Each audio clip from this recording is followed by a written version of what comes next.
India Legal presents Courts Roundup.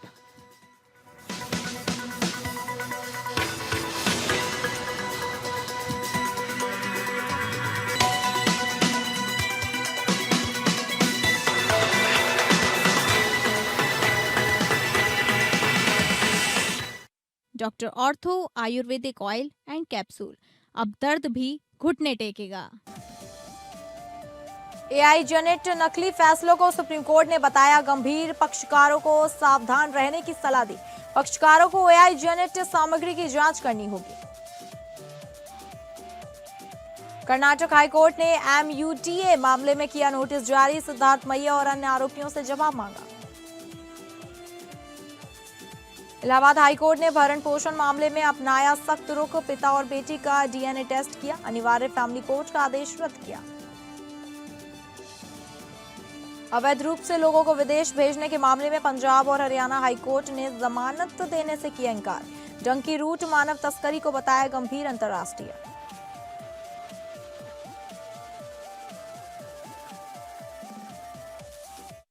नमस्कार, आप सभी का स्वागत है कोर्ट्स राउंडअप में और मैं हूं आपके साथ अंकिता सिंह। अगले आधे घंटे हम सुप्रीम कोर्ट, हाई कोर्ट और तमाम निचली अदालतों की खबरों को आपके सामने रखेंगे। तो शुरू करते हैं courts roundup. India Legal presents Courts Roundup.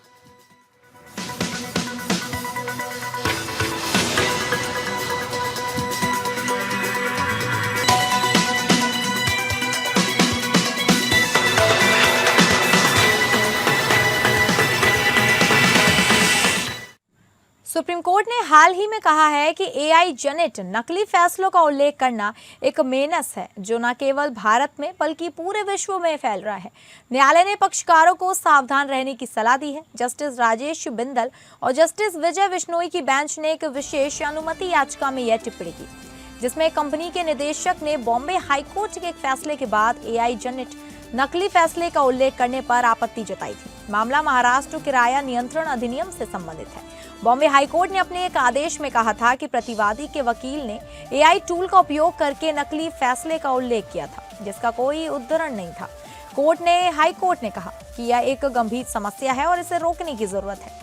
Supreme court ने कहा कि एआई टूल का उपयोग अनुसंधान में मदद के लिए किया जा सकता है, लेकिन पक्षकारों को इसकी जिम्मेदारी लेनी होगी कि वे इसके द्वारा उत्पन्न सामग्री की जांच करें। सुप्रीम कोर्ट ने कहा कि यह समस्या न केवल भारत में बल्कि पूरे विश्व में फैल रही है और सभी को सावधान रहने की जरूरत है। सुप्रीम कोर्ट ने बॉम्बे हाईकोर्ट के फैसले के एक पैराग्राफ को हटाने का आदेश दिया, लेकिन साथ ही कहा कि यह समस्या गंभीर है और इसे रोकने के लिए सभी को सावधान रहना होगा। यह ध्यान देने योग्य है कि सुप्रीम कोर्ट ने कई न्यायाधीशों ने पहले भी एआई टूल का उपयोग करके नकली उद्धरण और फैसले बनाने की समस्या पर चिंता व्यक्त की है।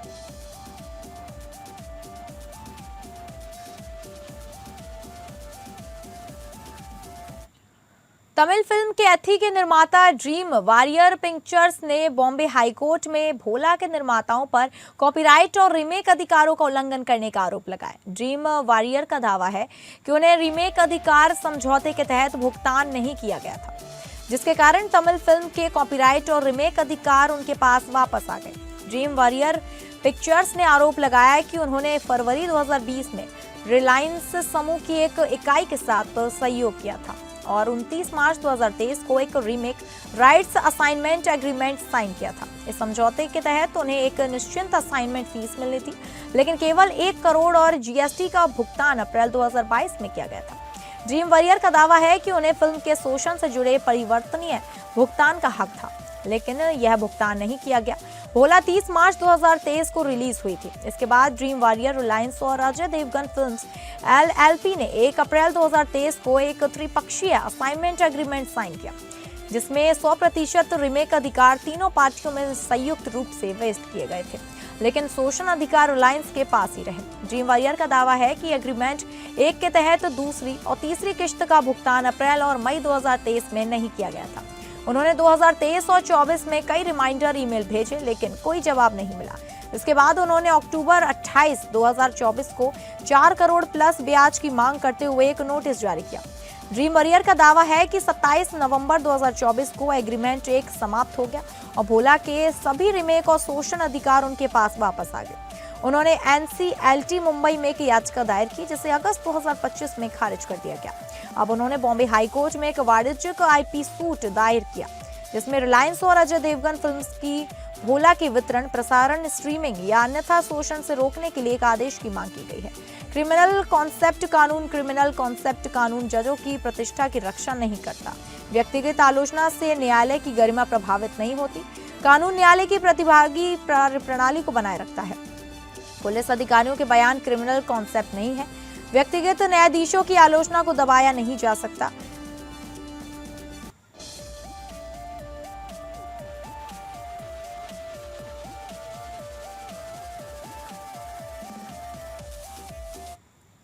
राजस्थान हाईकोर्ट ने हाल ही में कहा है कि क्रिमिनल कॉन्सेप्ट ऑफ कोर्ट का कानून व्यक्तिगत न्यायाधीशों की व्यक्तिगत प्रतिष्ठा या अहंकार की रक्षा के लिए नहीं है।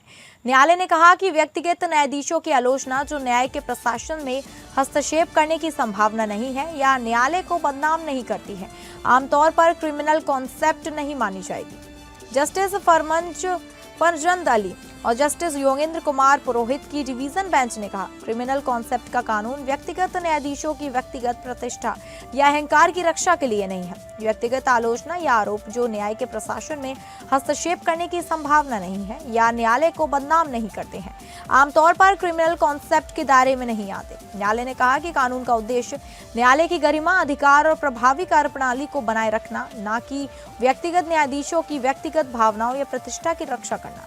न्यायालय एक अतिरिक्त मुख्य न्यायाधीश मजिस्ट्रेट द्वारा 7 पुलिस अधिकारियों के खिलाफ दायर एक कॉन्सेप्ट ऑफ कोर्ट रेफरेंस की सुनवाई कर रहा था, जिसमें आरोप लगाया गया था कि उन्होंने एक बलात्कार मामले में अनुचित जांच के आरोपों की जांच के दौरान बयान दिए गए थे जो क्रिमिनल कॉन्सेप्ट के समान है। न्यायालय ने कहा कि पुलिस अधिकारियों के बयान एक मामले की डायरी का हिस्सा थे जो सार्वजनिक डोमेन में नहीं है और न्यायालय को बदनाम करने के इंटेंट से नहीं दिए गए थे। न्यायालय ने कहा कि पुलिस अधिकारियों ने केवल अपनी धारणाओं और शिकायतों को व्यक्त किया था जो एक व्यक्तिगत न्यायाधीश के व्यवहार से संबंधित थे। न्यायालय ने कहा कि क्रिमिनल कॉन्सेप्ट का कानून व्यक्तिगत न्यायाधीशों की आलोचना को दबाने के लिए नहीं है, बल्कि न्यायालय की गरिमा और अधिकार को बनाए रखने के लिए है।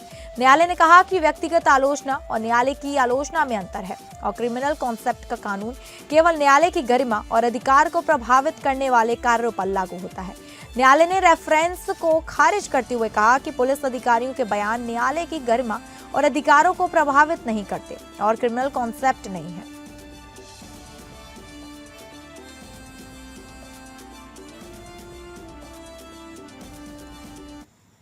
कर्नाटक हाईकोर्ट ने मुख्यमंत्री सिद्धार्थ मैया के खिलाफ MUDA भ्रष्टाचार मामले को बंद करने के खिलाफ याचिका पर नोटिस जारी किया है। न्यायालय ने लोकायुक्त, पुलिस, ED, मुख्यमंत्री सिद्धार्थ मैया और अन्य आरोपियों से जवाब मांगा है जिनके खिलाफ मामला बंद कर दिया गया था। जस्टिस S सुनील दत्त यादव ने कार्यकर्ता स्नेहमयी कृष्ण की याचिका पर नोटिस जारी किया जिन्होंने बेंगलुरु की एक निचली अदालत के फैसले को चुनौती दी है जिसमें लोकायुक्त पुलिस की क्लोजर रिपोर्ट को स्वीकार कर लिया गया था। MUDA घोटाले का मामला मुख्यमंत्री सिद्धार्थ मैया पर अपनी पत्नी BM पार्वती को जमीन का आवंटन करने में अपने पद का दुरुपयोग करने का आरोप लगाता है। लोकायुक्त पुलिस ने फरवरी 2025 में एक क्लोजर रिपोर्ट प्रस्तुत की थी जिसमें कहा गया था कि सिद्धार्थ मैया, उनकी पत्नी, उनके भाई बहन और एक भूमि मालिक के खिलाफ भ्रष्टाचार साबित करने के लिए पर्याप्त सबूत नहीं है। हालांकि अदालत ने स्पष्ट किया कि अन्य आरोपियों के खिलाफ जांच जारी रहेगी। स्नेहमयी कृष्ण की याचिका में कहा गया कि निचली अदालत ने मामले को गलत तरीके से बंद करने की अनुमति दी और आरोपों की गहरी जांच की आवश्यकता थी।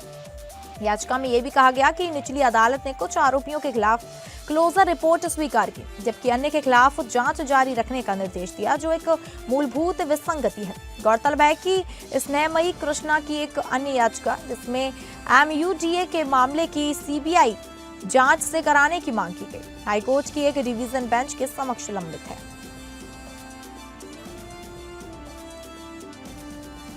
उत्तर प्रदेश में लापता लोगों की खोज में पुलिस को बड़ी सफलता मिली है। इलाहाबाद हाईकोर्ट में पेश किए गए ताजा आंकड़ों के अनुसार 1 जनवरी 2024 से 17 मार्च 2026 के बीच राज्य में 1,19,070 लोग लापता हुए, जिनमें से 95,061 या करीब 80% को खोज लिया गया। यह आंकड़े उस समय सामने आए जब हाईकोर्ट एक जनहित याचिका पर सुनवाई कर रहा था जिसमें राज्य सरकार के लापता लोगों के मामलों में कार्यवाही की जांच की जा रही थी। पिछले साल जनवरी में अदालत ने राज्य सरकार के आंकड़ों पर नाराजगी जताई थी, जिसमें कहा गया था कि 2024 से अब तक करीब 8 लाख लापता मामलों में केवल लगभग 9,700 ही कार्यवाही दर्ज की गई। अपर मुख्य सचिव गृह संजय प्रसाद और पुलिस महानिदेशक राजीव कृष्ण ने अदालत को बताया कि लापता लोगों को खोजकर सुरक्षित वापस लाना उनकी सर्वोच्च प्राथमिकता है। उन्होंने 2013 से फरवरी 2026 तक जारी 11 अलग-अलग दिशा निर्देशों और परिपत्रों का भी उल्लेख किया, जो लापता लोगों की खोज में मदद के लिए जारी किए गए थे। अदालत ने इस हलफनामे को रिकॉर्ड कर लेते हुए याचिकाकर्ता के वकील को 10 दिन का समय जवाब दाखिल करने के लिए दिया। मामले की अगली सुनवाई 15 अप्रैल को निर्धारित की गई।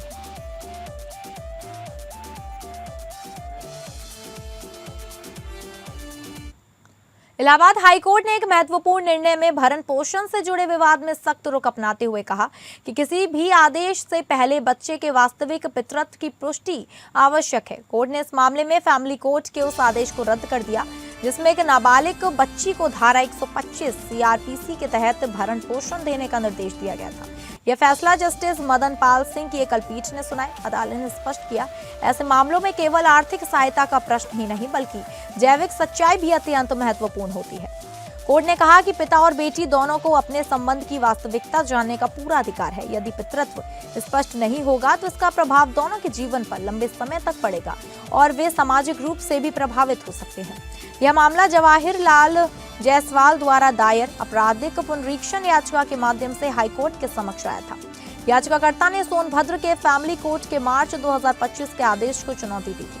फैमिली कोर्ट ने अपने फैसले में नाबालिग बच्ची के पक्ष में निर्णय देते हुए पिता को भरण पोषण देने का निर्देश दिया था। आदेश के अनुसार आवेदन की तारीख से 3,000 प्रति माह और आदेश की तारीख से 6,000 रुपए प्रति माह भुगतान करने को कहा गया। साथ ही डीएनए टेस्ट की मांग को खारिज कर दिया गया था।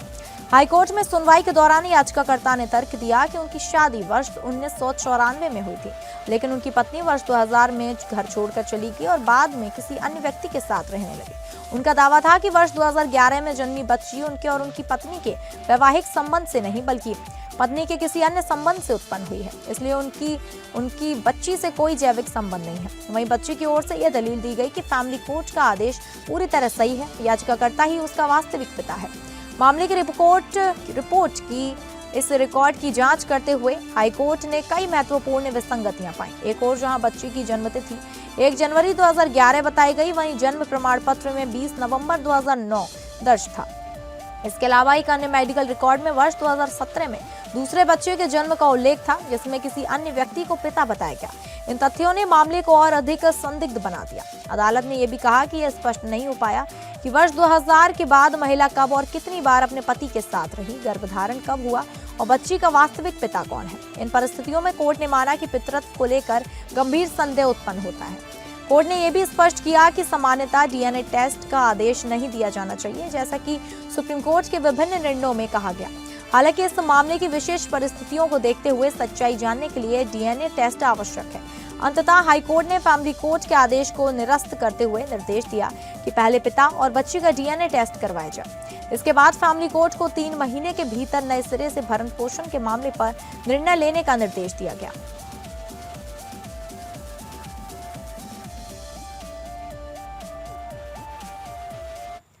झारखंड हाईकोर्ट ने एक अहम मामले में सख्त रुख अपनाते हुए पलामू के जिला परिवहन पदाधिकारी का वेतन रोकने का आदेश दिया। अदालत का यह निर्णय एक रिटायर कर्मचारी को लंबे समय से पेंशन और अन्य सेवानिवृत्त लाभ न दिए जाने के कारण लिया गया।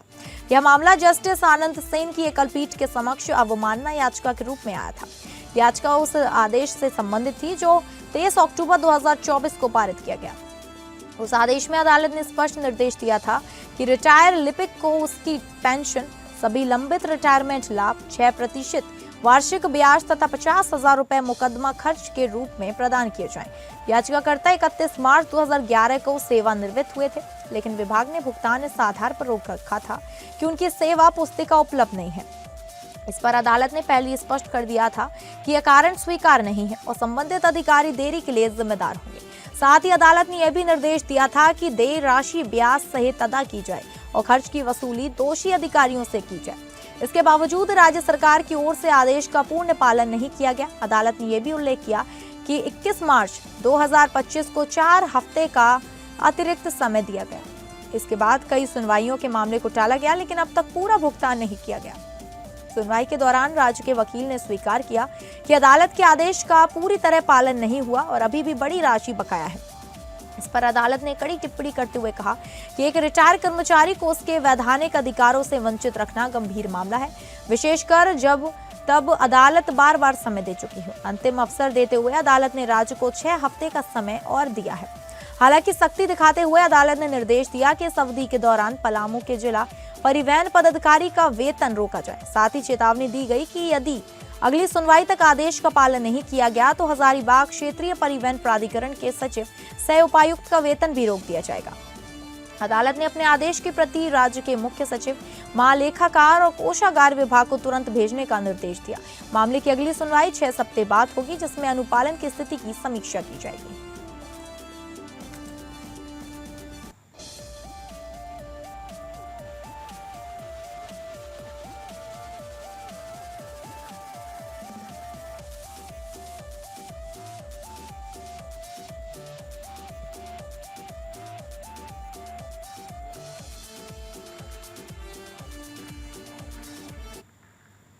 पंजाब और हरियाणा हाईकोर्ट ने डंकी रूट के जरिए अवैध रूप से लोगों को विदेश भेजने से जुड़े मानव तस्करी मामले में आरोपियों को राहत देने से इंकार कर दिया है। अदालत ने स्पष्ट रूप से कहा कि अपराध अत्यंत गंभीर है और इसके अंतर्राष्ट्रीय प्रभाव है, इसलिए आरोपियों को नियमित जमानत नहीं दी जा सकती। यह फैसला जस्टिस गुरविंदर सिंह गिल और जस्टिस रमेश कुमारी की खंडपीठ ने सुनाया। पीठ आरोपियों की उस अपील पर सुनवाई कर रही थी जिसमें उन्होंने विशेष न्यायाधीश NIA द्वारा उनकी जमानत याचिका खारिज किए जाने को चुनौती दी थी। मामले के अनुसार आरोपी एक संगठित गिरोह का हिस्सा थे जो लोगों को वैध तरीके से विदेश भेजने का झांसा देकर उनसे मोटी रकम वसूलता था। बाद में इन लोगों को अवैध मार्गों से विभिन्न देशों के जरिए अमेरिका पहुंचाया जाता था। इस प्रक्रिया में पीड़ितों को कई कठिनाइयों और खतरों का सामना करना पड़ता था। जांच में ये सामने आया कि पीड़ितों को स्पेन, अल सल्वाडोर, ग्वाटेमाला और मैक्सिको जैसे देशों के रास्ते अवैध रूप से संयुक्त राज्य अमेरिका भेजा जाता था। इस दौरान उनके साथ कथित रूप से मारपीट, मानसिक उत्पीड़न और अतिरिक्त पैसों की मांग जैसी घटनाएं भी होती थी। इस पूरे मामले की जांच राष्ट्रीय जांच एजेंसी द्वारा की गई। जांच एजेंसी के अनुसार आरोपियों ने 150 से अधिक लोगों को अवैध तरीके से विदेश भेजा और उनसे भारी रकम वसूली। ये भी सामने आया कि आरोपियों के बीच सुनियोजित तरीके से धन का लेन देन होता था और पूरी प्रक्रिया एक संगठित नेटवर्क के माध्यम से संचालित की जा रही थी। अभियोजन पक्ष द्वारा अदालत में पेश किए गए साक्ष्यों में बैंक खातों का विस्तृत विवरण और डिजिटल प्रमाण शामिल थे। विशेष रूप से 52 पन्नों का बैंक खाता विवरण बड़ी मात्रा में धन के लेन देन की पुष्टि करता है। अदालत ने अपने आदेश में उल्लेख किया कि यह रिकॉर्ड इस बात की पुष्टि करता है कि MS सयेशा के नाम पर अवरजन का अवैध कारोबार संचालित किया जा रहा था। खंडपीठ ने यह भी माना कि मामले में शामिल अन्य आरोपियों की भूमिका और मिलीभगत से इंकार नहीं किया जा सकता। अदालत ने कहा कि उपलब्ध सामग्री प्रथम दृष्टया यह दर्शाती है कि यह कोई साधारण धोखाधड़ी का मामला नहीं बल्कि एक बड़े पैमाने पर संचालित संगठित मानव तस्करी गिरोह का मामला है। अदालत ने अपने निर्णय में स्पष्ट किया कि अंतर्राष्ट्रीय स्तर पर प्रवासियों की तस्करी जैसे गंभीर अपराधों में आरोपियों को जमानत देने से न्याय प्रक्रिया प्रभावित हो सकती है, इसलिए ऐसे मामलों में सख्त दृष्टिकोण अपनाना आवश्यक है। अंततः हाईकोर्ट ने दोनों अपीलों को खारिज करते हुए निचली अदालत को निर्देश दिया कि गवाहों की समयबद्ध जांच सुनिश्चित की जाए और मामले की सुनवाई में तेजी लाई जाए ताकि न्याय प्रक्रिया शीघ्र पूरी हो सके।